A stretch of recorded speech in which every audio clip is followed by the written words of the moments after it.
जब कोई विधायक जो जनता की आवाज होता है, लोकतंत्र का जीवंत प्रतीक होता है, अपने ही जिले के डीएम के आगे झुककर चरण वंदना करता है, तो सवाल केवल उसकी व्यक्तिगत बेबसी का नहीं होता।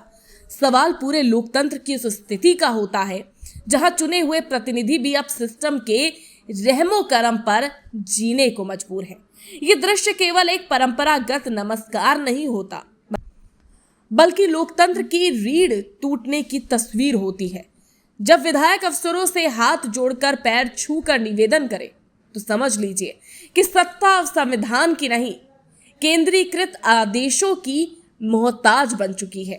यही तल्ख सच सामने लाए हैं कैसरगंज से पूर्व भाजपा सांसद और कुश्ती संघ के पूर्व अध्यक्ष बृजभूषण शरण सिंह, जिनकी जुबान अक्सर सत्ता के गलियारों को चुभाती है, लेकिन जनता के बीच गूंजती है। अपनी बेबाक राय रखने वाले इस चर्चित जननेता ने एक पॉडकास्ट में जिस साफ गोई से सिस्टम की कलई खोली, उसने राजनीतिक हलकों में तूफान ला दिया। उन्होंने कहा कि आज विधायक की औकात ग्राम प्रधान से भी कम रह गई है। डीएम के पैर छूने पड़ते हैं, यानी अधिकारी की मर्जी के बिना पत्ता भी नहीं हिलता। सत्ता का ऐसा केंद्रीकरण पहले भी कभी नहीं देखा गया, जहां विधायकों के फोन की भी कोई सुनवाई नहीं होती और सारी ताकत एक ही बिंदु पर केंद्रित हो चुकी है।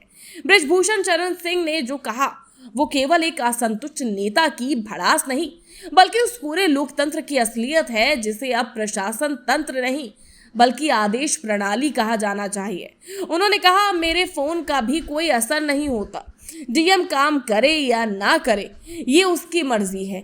ये बयान केवल एक व्यक्ति की उपेक्षा नहीं दर्शाता, बल्कि उस लोकतंत्र की बेबसी को उजागर करता है जहां चुने हुए जनप्रतिनिधि भी अब दर्शक बनकर रह गए हैं। उन्होंने आगे जोड़ा कि अब पावर एक जगह सिमट गई है।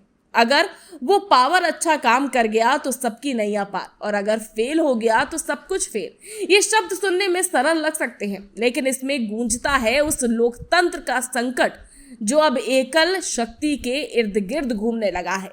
आज स्थिति यह है कि विधायक हो या सांसद, उनके हाथ में कुछ नहीं। सारी उम्मीदें एक अदृश्य सत्ता केंद्र पर टिक गई हैं, जो चाहे तो फैसला ले और ना चाहे तो अनसुनी कर दे।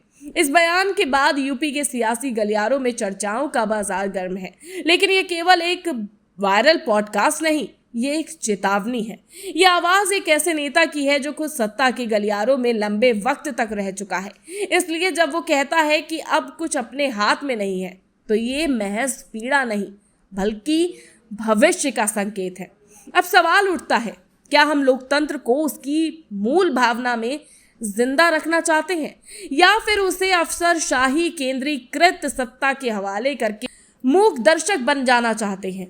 बृजभूषण शरण सिंह के इस बयान को अगर सिर्फ सियासी बयानबाजी मानकर छोड़ दिया गया, तो आने वाले समय में शायद विधायक नहीं, जनता भी केवल तमाशबीन रह जाएगी।